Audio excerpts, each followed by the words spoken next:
All right, we are back. Hashtag what's your RD? Refrigerator Diaries, keeping the people engaged with the food. Share your stories, videos, music, topics. Let people know what's going on in your diary.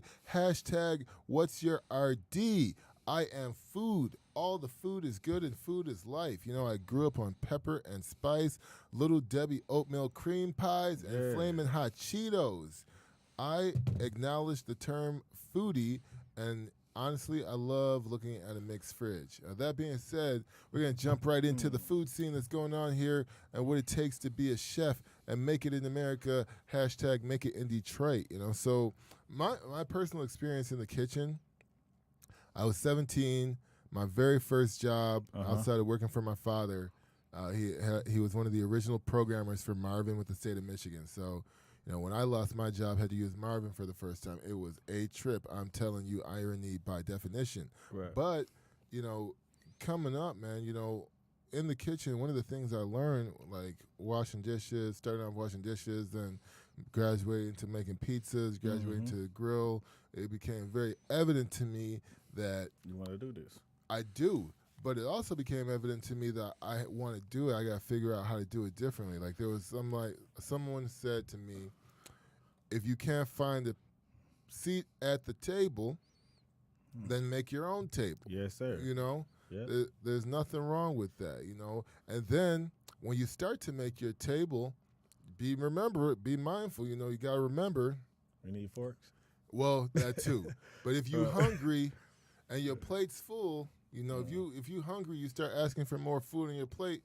When your plate get full, don't complain because you was just saying you were hungry. Period. So you definitely got to work on those things. So being a chef in Detroit, man, you got to go through the climate. You got to hustle and bustle. But when I was 17, getting paid my little, I think I was getting like $12 an hour at that time. It was good money. This was like 2005, 2004, 2005. I was in these kitchens getting like 12, 13, 14, But, what was interesting to me is that the gentleman who was like 20 years older than me was only getting less. either less or only a couple dollars more, right? It worked like that. It doesn't make sense. Like, how do you stay in the kitchen like that? You got to be nimble, man. So I want to ask you, what makes sense? Like, what makes sense for somebody chefing it up? Like, what are the steps? Like, what's the You're talking model? about the ideal rate of the wage factor of it, or you just what makes sense? Like, because right now,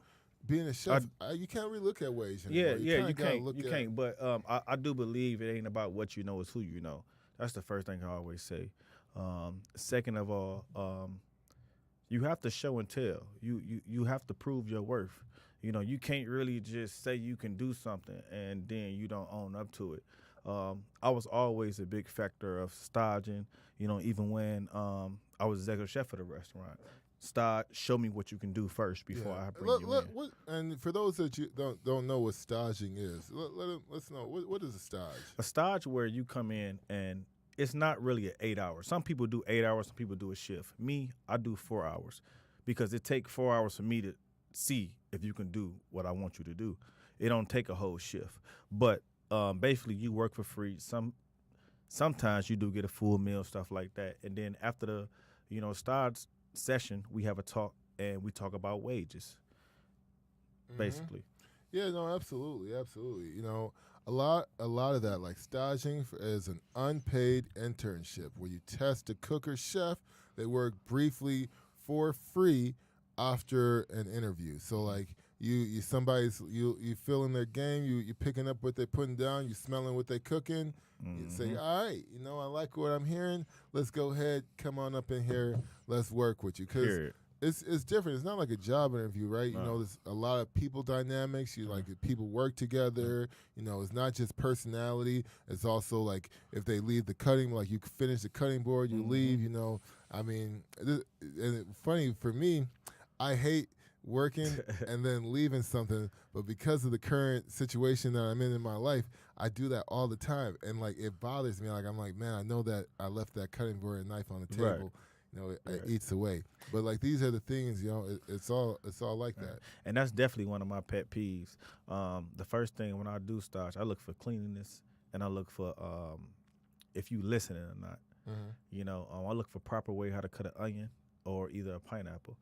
It's certain concepts that I ask a person to do. If I feel like they can't fulfill them things, okay, you lied on your resume. Some happen. I'm not gonna just sit up here and tell you that. You gotta call them out. But some happen where you can't properly cut an onion right. You can't do.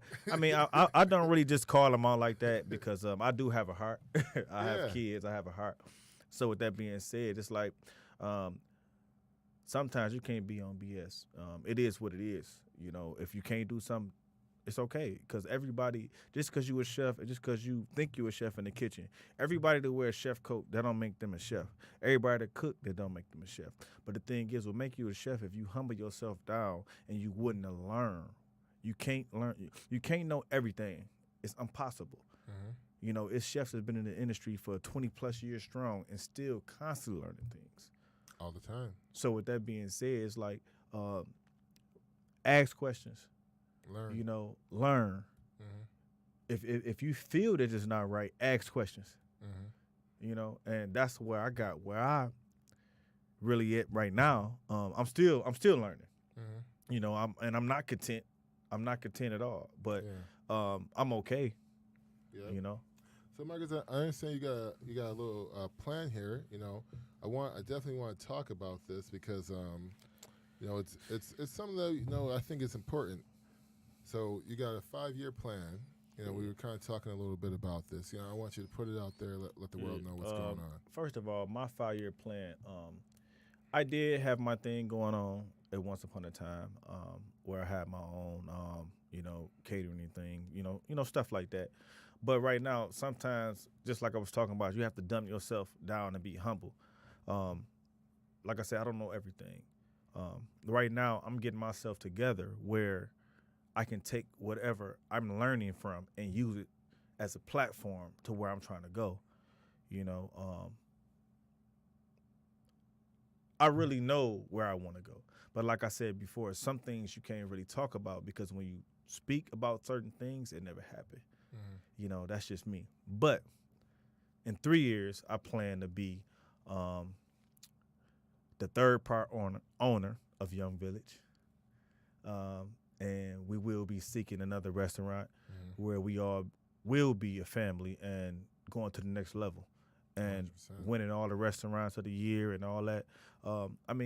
People may not see the vision right now, but I see the vision because you working with 3 talented chefs. Working with chefs. And with myself being included, where I'm humble now. I can't say I was humble back then, but I'm humble now. And I'm definitely grateful for the opportunity. And I'm just grateful. I can't really speak on more about it. It's just like, how we interact. It's like the same thing. It's like 100%. You know how we interact. we get it done. Yeah. So we got a few minutes left here. Exactly 3 minutes left. Exactly 3 minutes going by the timer here. So why don't you finish this off here? One of the things that I think people always forget when they think about I want to be a chef, right? We got a lot of youth out there, a lot of people coming in, a lot of people in general who sit there in their office. What advice do you have to the people trying to get into the food industry? The real true advice is, if you want, and it's just with anybody, executive chefs, sous chefs, line cook, dishwashers, if you're willing to humble yourself, work long hours for little pay, then it's your job. I know people that have it's definitely a stress environment. It is, but if you know what you walking into, you wouldn't be stressed out. You know what I'm saying? I was blessed that my father told me about a situation where I knew what I was walking into. A lot of people that you don't have that conversation with people and let them know, well, hey, look, you sure you want to do this? No. So I was blessed to see that, but it's a tough ball game. It's like it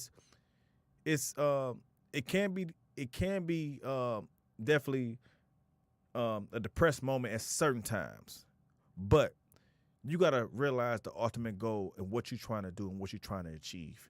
You know, if you know that you want to be the next one up, or if you know that your food great and you just need the exploitation, do it and don't look behind. Don't give up. Don't do nothing. Just keep doing what you're doing, and it's all gonna pay off. And it might take you 10 years to get there. It might take you 15, but it might take you 3. Mm-hmm.